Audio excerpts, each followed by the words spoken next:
सुनते थोड़ा। इंकलाब जिंदाबाद, इंकलाब जिंदाबाद, भारत माता की जय, भारत माता की जय, वंदे मातरम, वंदे मातरम। राजगुरु, क्या तुम्हारी कोई अंतिम इच्छा है?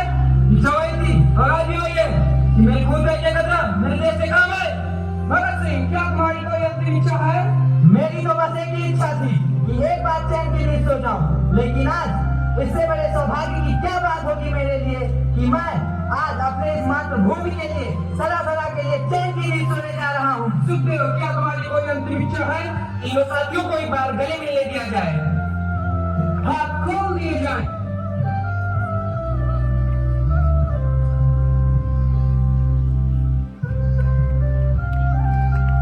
टूट न जाए ये घरौंदा तो कुछ गम नहीं, मुझको अपना प्यारा वतन चाहिए। मैं जीऊं तो इस तिरंगे के लिए जीऊं और मरूं तो तिरंगा कफन चाहिए। कहीं सूख न जाए ये आजादी का पौधा, इसलिए हम इसे अपने खूनों से कर सकते हैं। खुद रहना है मेरे अहले वतन, अब हम तो सफर करते हैं, हम तो सफर करते हैं। इंकलाब जिंदाबाद, इंकलाब जिंदाबाद, भारत माता की जय, भारत माता की जय।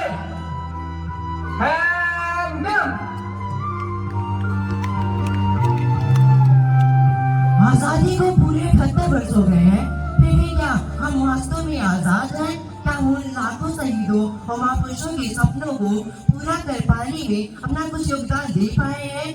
आज जब हम आजादी की बात कर रहे हैं तो क्या है वो आजादी? वो आजादी जिसमें अमीरों ने पैसों से घर भर लिए और गरीब, भूखा, असहाय, एक एक रोटी का मोहताज। वो आजादी जिसमें लाखों किसान और गरीब कर्ज के तले दबकर आत्महत्याएं कर रहे हैं। क्यों आजादी? आइए उस आजादी को गरीब और किसान के नजरिए से देखते हैं।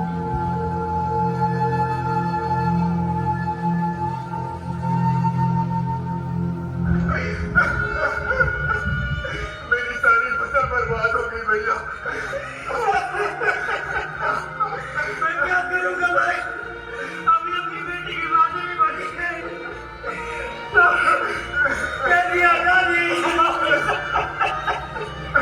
साहब, मेरी तो आज निकला में साहब, कुछ सजा रुके, कुछ बीमार रुके, दो रोटी के, दो मोटी के। यार रोटी तो बहुत दूर की बात है भैया, आजाद भी नसीब नहीं होती, सजने को दीवार भी नसीब नहीं होती। और कैसी आजादी भैया, यार कैसी आजादी? आजादी नहीं है करने की, आजादी नहीं है कुछ करने की, जीना तो बहुत दूर की बात है, आजादी नहीं है मरने की।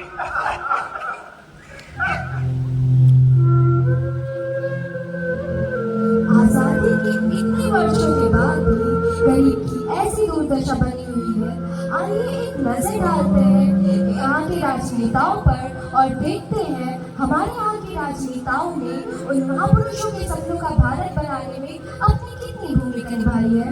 और किसी ने सत्य ही कहा है, कत्ल, रिश्वत और हत्या हर रोज का जहाँ धंधा हो, वो देश तरक्की कैसे कर सकता है जिस देश का नागरिक अंधा हो।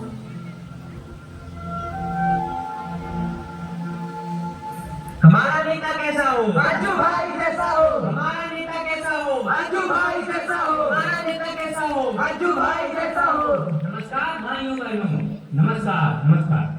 बैठ जाइए, सब लोग बैठ जाइए। अब आपको तो पता ही होगा कि हम यहाँ क्यों आए हैं। अरे भाई, विधानसभा का चुनाव सर पे आ गया है और सरकार किसी एक की बननी तो तय ही है। और इस बार हमारी पार्टी ने इतने सराहनीय कार्य किए हैं भाइयों कि मैं आपको क्या बताऊं। हमारी पार्टी ने 24 घंटे बिजली दी। तालियां तालियां। अरे भाई, बिजली कहाँ गई? जनरेटर चलाओ, जनरेटर। और सुनिए भाइयों, हमारी पार्टी ने शिक्षा व्यवस्था अच्छी कराई, स्वास्थ्य व्यवस्था अच्छी कराई, क्षेत्रों में नाले दिए, शौचालय दिए, क्या क्या नहीं किया हमारी पार्टी ने। और विपक्ष कहती है कि हमने तो कुछ किया ही नहीं। अरे भाई, हम हनुमान जी थोड़ी ना आए कि सीना चीर के दिखा दें। और सुनिए भाइयों, हमारी पार्टी ने बच्चों से लेके बूढ़ों तक को शिक्षा दी है। तालियां तालियां। नेताजी, कहाँ जा रहे हो? ये कोई समय है जाने का? अरे भाई, गरीब आदमी है, आने दो। अपनी मीटिंग शिक्षा के लिए सारा देने का वादा किया था नेताजी, साइन कर लीजिए नेताजी। मुहूर्त तुम्हें नहीं पता कि मैं ऊपर आता हूँ, शाम लेके आओ। धन्यवाद नेताजी, धन्यवाद। और सुनिए भाइयों, हमारी पार्टी ने गांव में विदेशों जैसी सड़कें बनवाई हैं, जहाँ पे गाड़ी सड़क से आती है, फर्श से जाती है। तालियां तालियां। नेताजी, नेताजी, अभी अभी खबर आई है कि एक एम्बुलेंस जा रही थी, सड़क में गड्ढा होने के कारण पलट गए। मरीज के साथ साथ उसके घर वाले भी मर गए। जल्दी चलिए यहाँ से, गाँव वाले लाठी डंडा लेके आ रहे हैं। चुनाव चिन्ह अंगूठा है भाई, इसी पे वोट दीजिएगा। चलते हैं। हमारा नेता कैसा हो? अज्जू भाई कैसा हो? हमारा नेता कैसा हो? अज्जू भाई कैसा हो? तो देखा आपने यहाँ के राजनेताओं को, उन्होंने अपनी कैसी भूमिका निभाई है लाखों शहीदों और महापुरुषों के सपनों के भारत को बनाने में। आइए देखते हैं कि इस देश की समस्याओं पर एक आम नागरिक क्या विचार करता है, उसी से समझते हैं।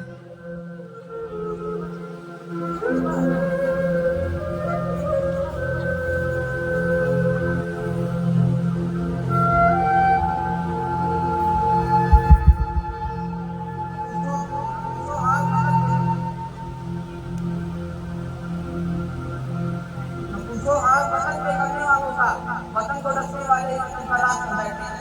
आज जब हमारे देश और समाज में ऐसी घटनाएं, ऐसा दृश्य देखकर मेरा दर्द भी उठता है। मुझे लगता है कि उन लाखों शहीदों और महापुरुषों के सपनों पर पानी पड़ जाएगा। कुछ नहीं हो सकता मेरे देश का, कुछ नहीं। चारों तरफ नकारात्मकता और भ्रष्टाचार ही भ्रष्टाचार है। ऐसा नहीं है मित्र, जब देश में चारों ओर समस्याएं और नकारात्मकता विद्यमान है तो साथ ही उसके समाधान भी उपलब्ध है। आपसे केवल एक सवाल पूछना चाहती हूँ, क्या इस करवट बदलते हुए युग के साथ आप खुद को बदलने की हिम्मत रखते हैं? और यदि आपका उत्तर हाँ है तो आपकी कल की सफलता, आज की जीत और आने वाली कल की कामयाबी में केवल एक मुकाम है, और वह है परिवर्तन। परिवर्तन पहले सोच में और फिर अमल में। इस सोच को सही दिशा देने का काम ऐसी संस्था कर रही है जो युवाओं की गढ़ने की टकसाल है, विचार क्रांति की मशाल है, और जिसके सशक्त युवा पेश कर रहे दुनिया भर में अपनी मशाल है। परिवर्तन का एक ही सूत्र है, वो है सर्व आंदोलन, जिसमें साधना, शिक्षा, स्वास्थ्य, स्वावलंबन, पर्यावरण, नारी जागरण, नशा मुक्ति। यह सभी मुख्य है। तो क्या आप इस परिवर्तन के लिए तैयार हैं? तो क्या आप इस परिवर्तन के लिए तैयार हैं? तो आइए मिलकर संकल्प करते हैं अपने सपनों का नया भारत बनाएं। जय हिंद, जय भारत।